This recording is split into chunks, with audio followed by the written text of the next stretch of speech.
Align and shine. And Mitchell wrote that song. He wrote both the songs today, I believe. You co-wrote. Let's give them some love. What a great little align and shine. I love that. I mean, isn't that what we talk about here every Sunday? So welcome again, everyone. The past couple weeks, I've been talking about opening our imagination and what if all of us, and I talked about the Wizard of Oz, all of that idea of something greater. And what that does is it invites us to be open at the top, which is what we talk about in our philosophy here. And what I read, one of the ministers said, be a possibilitarian. Now, is that a word? Possibilitarian. I love that word. So once we open to a greater idea, then we have to live it, right? And not just have it in our head. Not just talk about it. So I'm going to share with you the idea of how do we live it. So first of all, what if we let go of every illusion of separation? What would we dare to dream into reality together? The great Neville Goddard said, imagination and faith are the secrets of creation. And I talked a lot about Einstein a couple weeks ago, about his idea about imagination. I mean, think about it. What if we imagined and embraced and embodied a world where every person is a beloved, necessary expression of the one Spirit? No exception, no limits. Just the infinite possibility of love in action. I don't know about you, but I want to be rooted and grounded in that. Yeah, I mean... So our founder, Dr. Ernest Holmes, said, all the power of the universe is with you. Feel it, know it, and then act as if it were true. And I say, live as though it were true. That the power of the universe has your back. Because it does. And I know some of you are facing some very difficult situations.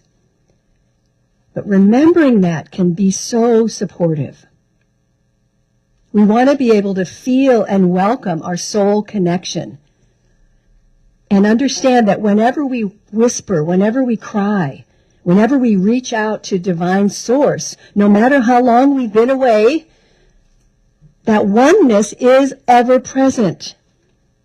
And the connection is easy and the response is always immediate.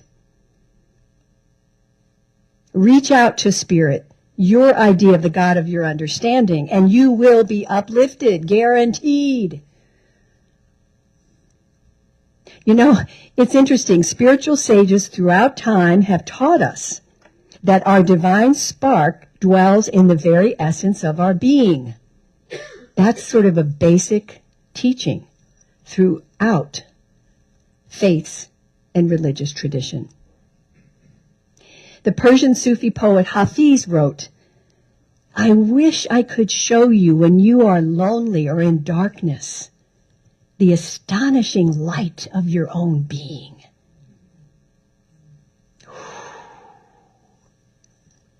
And Rumi, the great mystic poet, declared, we carry inside us the wonders we seek outside us.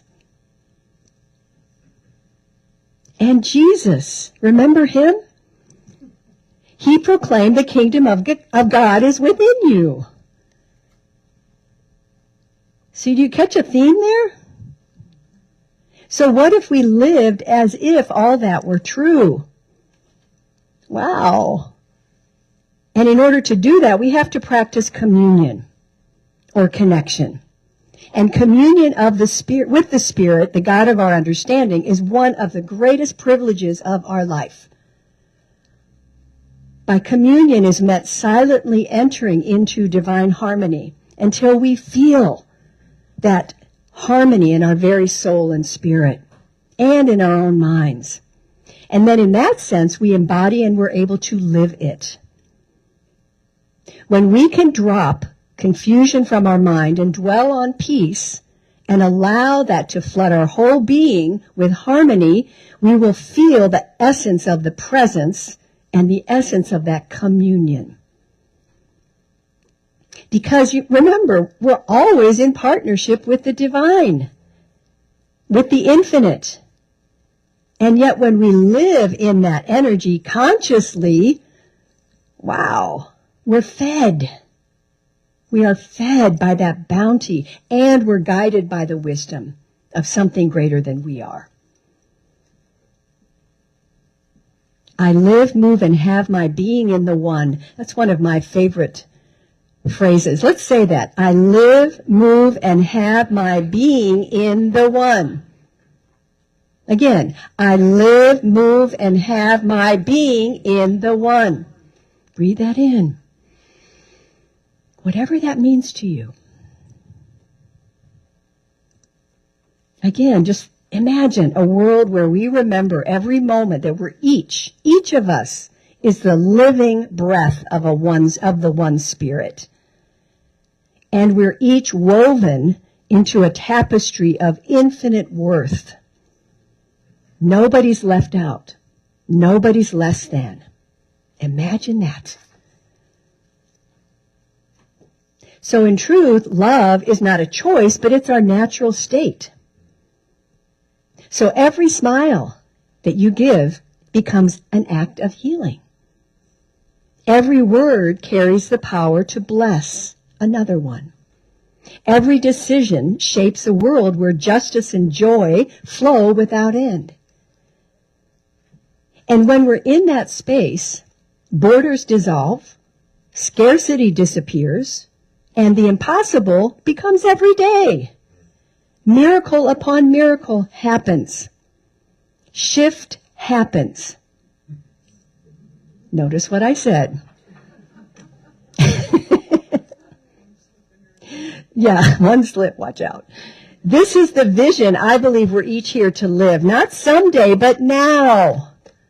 Now. Don't you think our world could use that? I mean, think about it. If we truly, really deeply knew that we are part of a divine orchestra, if we lived that, wow, we would really be aware of our connection to oneness, that communion. So one of my teachers for many, many, many years is the great Joel Goldsmith, who wrote in the 50s, The Foundation of Mysticism. I've taught this course a couple times, but he has a great little story here.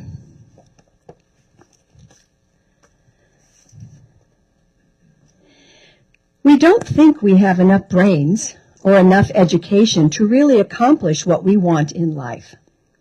Yet, but if we sit down to give ourselves a treatment on that subject and recall the coconut tree and the coconut on it, surely the coconut, we remember, of itself doesn't have enough of anything except by virtue of its contact with the tree.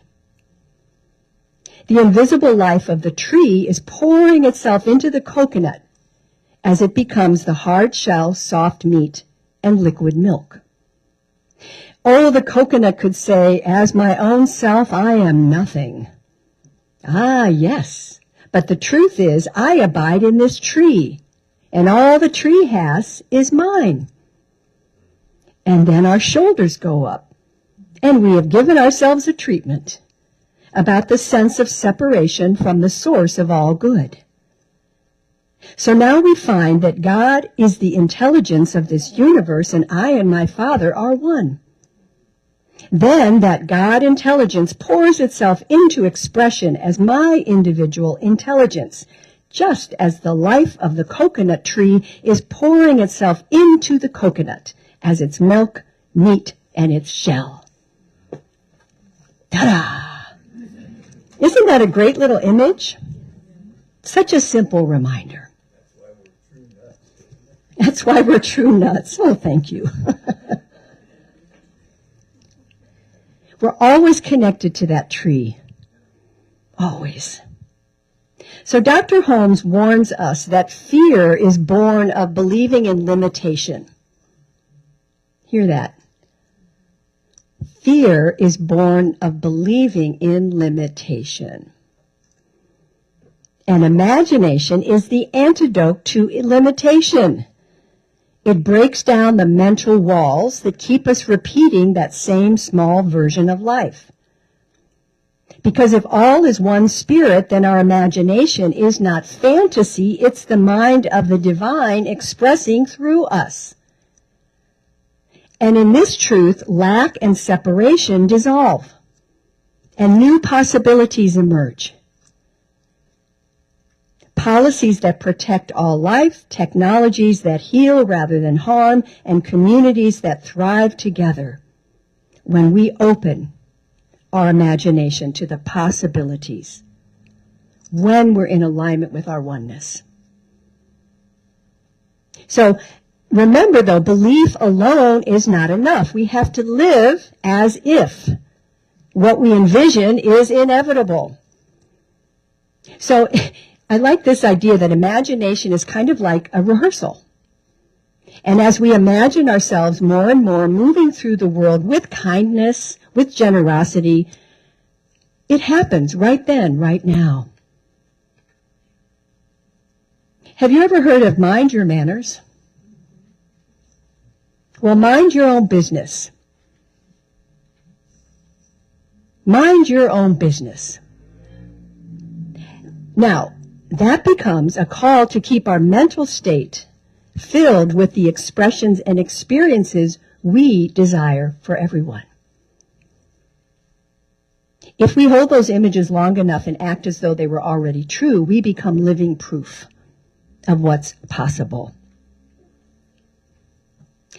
So when we embody that oneness with the one spirit and we live it, that weight of separation and struggle will just fall away. And it reveals a sense of freedom. Everything is mind, Holmes says, and what we believe we inevitably create. So what do you believe in right now?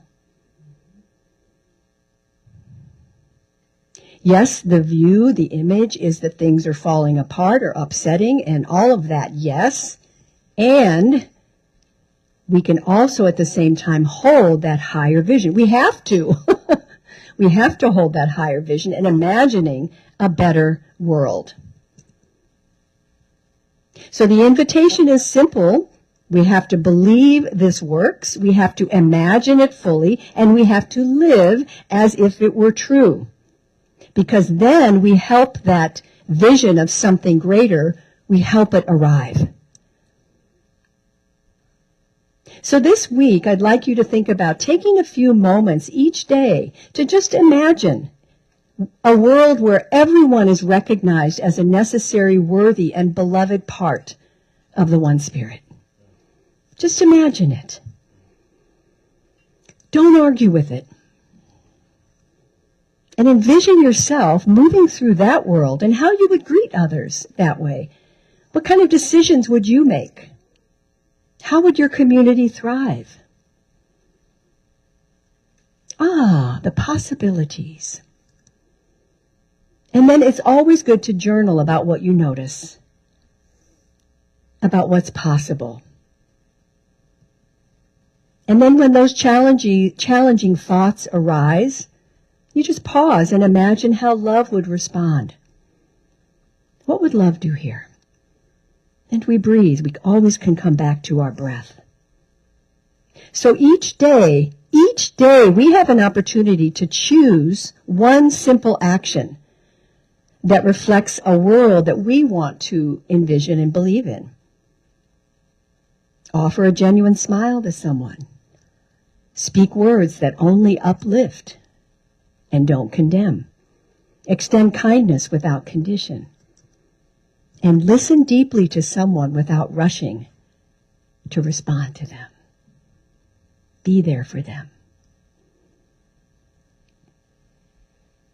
Take a breath.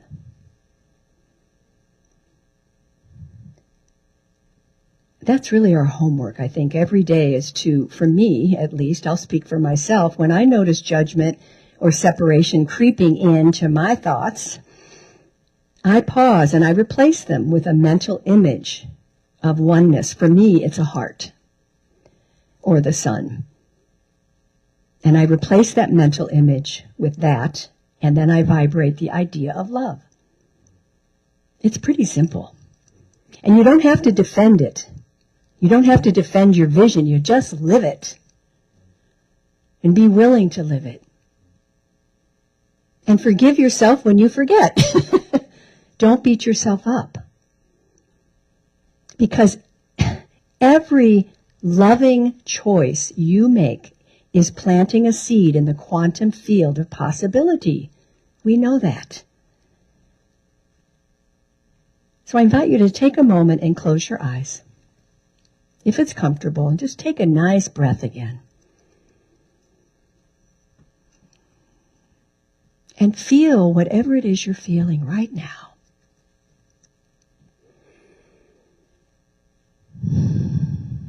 Imagine your heart is just open and receptive to something greater for you and your loved ones.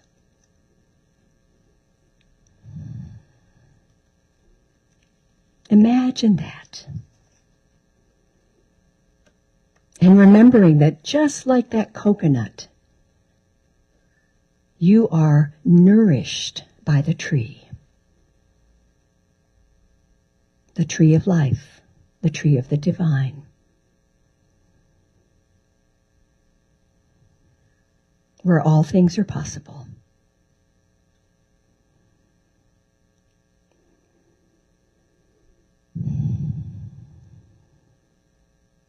And so I'd like to close today with a prayer from another one of my teachers, Paramahansa Yogananda. O infinite spirit, recharge my body with thy conscious cosmic energy. Recharge my mind with concentration and determination. Recharge my soul and all souls with thy ever new joy. O infinite eternal youth of body, mind, and soul, abide in me forever and ever. Om. Peace. Amen.